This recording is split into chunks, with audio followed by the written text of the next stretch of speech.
कुछ साल पहले एक भयानक महामारी आई थी। उस महामारी के बाद दुनिया पूरी तरह बदल गई और अब इस दुनिया में मैं आखिरी लड़का बचा हूँ जो सेक्स कर सकता है। मैं पहली बार इस शहर में आया था। चारों तरफ अजीब सा माहौल था। जहां भी देखो लड़कियां ही लड़कियां दिखाई दे रही थीं। तभी एक लड़की मेरे पास आई। क्या तुम यहां नए आए हो? मैंने सिर हिलाया। हाँ। वह कुछ देर मुझे देखती रही, फिर बोली, तो ध्यान से सुनो, यहां हर चीज पर नजर रखना वरना मुश्किल में पड़ जाओगे। मैं हंस पड़ा। लेकिन हिमेनो, तुम्हें नहीं लगता यहां लड़कियां कुछ ज्यादा ही हैं? वह बोली, ज्यादा नहीं, बहुत ज्यादा हैं। यहां 90% आबादी लड़कियों की है। मैं घबरा गया। क्या? फिर तो मैं यहां कैसे बचूंगा? हिमेनो ने जवाब नहीं दिया, बस हल्का सा मुस्कुरा दी। तभी सामने से एक लड़की गुजरी। उसके हाथ से कीचेन नीचे गिर गई। मैं तुरंत उसकी तरफ बढ़ा। रुको, मैं उसे देकर आता हूं। हिमेनो अचानक चिल्लाई, अरे कहां जा रहे हो?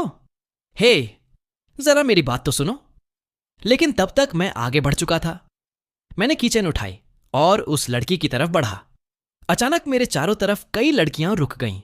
सबकी नजरें मेरी तरफ थीं। मेरा दिल तेजी से धड़कने लगा। हिमेनो दौड़ती हुई आई। उसने मेरा हाथ पकड़ा और मुझे वहां से खींच कर ले गई। कुछ दूर पहुंचने के बाद उसने राहत की सांस ली। तुम ठीक तो हो ना? कहीं लगी तो नहीं? मैं हैरान था। क्या हुआ? मैंने ऐसा क्या कर दिया? हिमेनो ने माथा पकड़ लिया। लूजर कहीं के। एक लड़का आखिर और कर भी क्या सकता है? सब गड़बड़ हो गई। किचन इसने तो पूरा रायता ही फैला दिया था। ये लड़के होते ही ऐसे हैं। लूजर। चलो उठो, यहां से चलते हैं। मैं शर्मिंदा हो गया। बाल बाल बचे। मेरी मदद करने के लिए आपका बहुत बहुत शुक्रिया। हिमेनो ने हाथ हिलाया। सॉरी, मैंने कुछ गलत कहा क्या? मैंने पूछा। वह बोली, नहीं, बस इतनी लड़कियों के बीच रहकर मैं भी थोड़ा केयरलेस हो गई थी। अचानक वह रुक गई। अरे मर गए, मैं चौंका। अब क्या हुआ?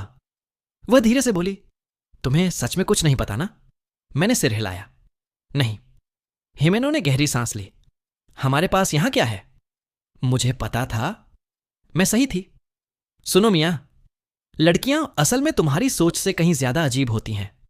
दुनिया की आधी आबादी औरतें हैं, लेकिन तुम अकेले आदमी हो जो सेक्स कर सकता है। मैं चुप हो गया। वह आगे बोली, सोचो, अरबों लड़कियों के लिए सिर्फ एक आदमी।